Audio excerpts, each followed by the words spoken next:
قدر پوی خلق زکه موسیقی نه خفا شویم نه لیکم اوس ګراني پتا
সামনেরটাই সুন্দর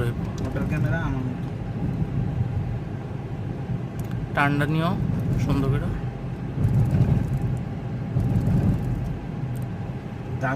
তোর লগে আমার ছবি এই ছবিটা সুন্দর হয়েছে হ্যাঁ উপরে দাঁড়ায় এই ছবির বাসায় যে আমি এডিট করুম আমি একটা এডিট করলে সব ডিটেইল কপি পেস্ট করে দিব